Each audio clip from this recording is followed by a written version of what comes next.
Muy buenos días a todos. Mi nombre es Ángel de Jesús Villa Martínez y hoy vengo a presentarles el tema de los modelos atómicos y cómo estos han ido cambiando a lo largo de la historia. El átomo es la partícula más pequeña por la que está conformada la materia y desde hace mucho tiempo la humanidad ha tenido la curiosidad de saber de qué está conformado el mundo que nos rodea, y es por eso que muchas personas han tratado de entender y estudiar su estructura y comportamiento, y por eso mismo se crearon estos modelos atómicos. En el año 450 a.C., Demócrito creó lo que podría ser considerado como el primer modelo atómico en la historia. Demócrito llamó átomos a las partículas que se obtenían de dividir la materia hasta lograr el menor tamaño posible, por lo que él creía que el átomo era la fracción más pequeña posible que se podía obtener al dividir la materia. Él creía que el átomo era sólido y sin estructura interna, y que los átomos de los distintos materiales pueden diferir en tamaño y forma. La caída de Grecia ante los romanos y la llegada del cristianismo frenaron el desarrollo de la química, por lo que Demócrito no pudo concretar su idea. Y no fue hasta mucho tiempo después que entre los años de 1803 y 1808, Dalton retomó la idea planteada por Demócrito, pudiendo comprobar la existencia del átomo con una serie de experimentos realizados con un lingote de oro, mientras que Demócrito lo ejemplificaba con una piedra. La idea era bastante parecida. Planteaba que la materia está constituida de partículas muy pequeñas llamadas átomos, que los átomos de un mismo elemento son iguales entre sí, principalmente en el peso, que los átomos de los elementos diferentes son diferentes entre sí, y que cuando los átomos se combinan lo hacen en proporciones definidas de números enteros. En ese entonces se desconocía la existencia del electrón y del protón, por lo que ese modelo persistió por casi un siglo. El experimento propuesto por Demócrito fue ejemplificado con una piedra. Explicaba que si la piedra era dividida continuamente, llegaría un momento en el que la piedra no se podría dividir más, de ahí el término átomo, que significa indivisible. Dalton realizó este experimento pero con un lingote de oro. Llegó un punto en el que no se pudo dividir más, y para él esta fue la prueba de la existencia del átomo de oro. En 1897, Thomson propuso su modelo atómico, que ya incluía los electrones. Su modelo consistía en una esfera con carga positiva, donde los electrones con carga negativa se encuentran atascados, semejando un panqué con pasas. Los experimentos de Thomson con tubos de rayos catódicos mostraron que todos los átomos contienen pequeñas partículas subatómicas con carga negativa, llamadas electrones. Basado en estos resultados, Rutherford propuso el modelo nuclear del átomo.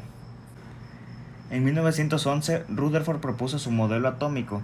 Descubrió el núcleo con carga positiva, donde se encuentra la mayor parte de la materia del átomo. Su modelo proponía que los electrones giran alrededor del núcleo, donde estaban distribuidos al azar, que la mayor parte del átomo corresponde a espacio vacío.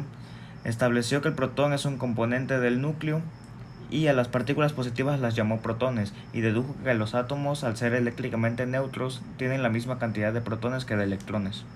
El método experimental de Rutherford partía de varias láminas delgadas de oro, que serían bombardeadas en laboratorio con núcleos de helio, partículas alfa que tienen carga positiva, midiendo así los ángulos de desviación del haz de partículas al atravesar el oro. Tan solo 2 años después, en 1913, Niels Bohr planteó un nuevo modelo atómico.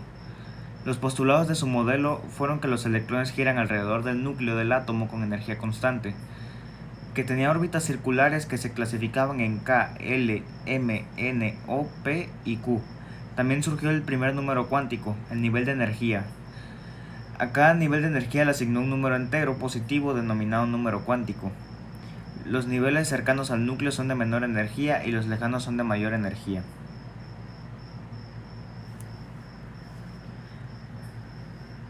Niels Bohr realizó un experimento mental, el llamado experimento de Einstein-Bohr, de retroceso de la doble rendija, en el que a una de las dos ranuras en el experimento de Young se le permite moverse.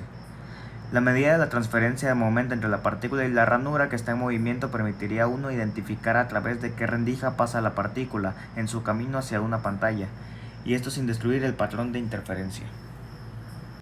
En 1916, Sommerfeld perfeccionó el modelo atómico de Bohr, arreglando los dos principales defectos de este.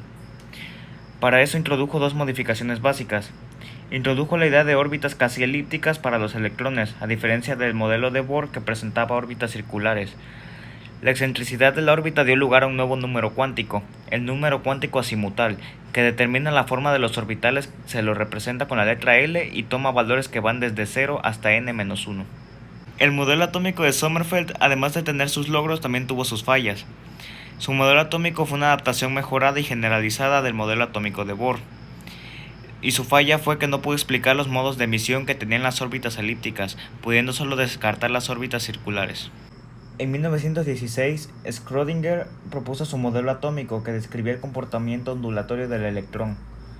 Él sugirió que el movimiento de los electrones en el átomo correspondía a la dualidad onda-partícula y por consiguiente los electrones podrían movilizarse alrededor del núcleo como ondas estacionarias.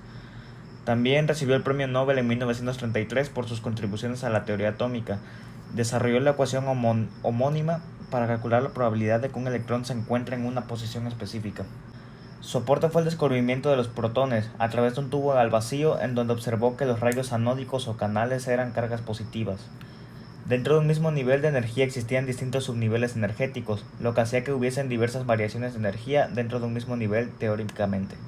Aportaciones de Chadwick. Mediante diversos experimentos se comprobó que la masa de protones y electrones no coincidía con la masa total del átomo. Por lo tanto, se realizaron diversos experimentos tratando de explicar esto.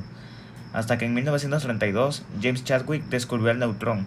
Al bombardear una lámina de berilio con partículas alfa, observó la emisión por parte del metal de una radiación de muy alta energía, similar a los rayos gamma. Estudios posteriores demostraron que dicha radiación estaba formada por partículas neutras, que no responden a los campos eléctricos, de masa ligeramente superior a la de los protones.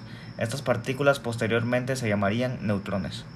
En conclusión, el ser humano siempre ha tenido la curiosidad por saber cómo está compuesta la materia y todo lo que nos rodea, y por eso mismo desde hace mucho tiempo hemos tratado de saber qué es lo que compone la materia, y con esta exposición nos damos cuenta de que a base de prueba y error hemos podido comprender mejor a estas partículas indivisibles llamadas átomos, creando diferentes modelos atómicos y haciendo nuevos descubrimientos a lo largo de los años. Por mi parte es todo, me despido, hasta la próxima.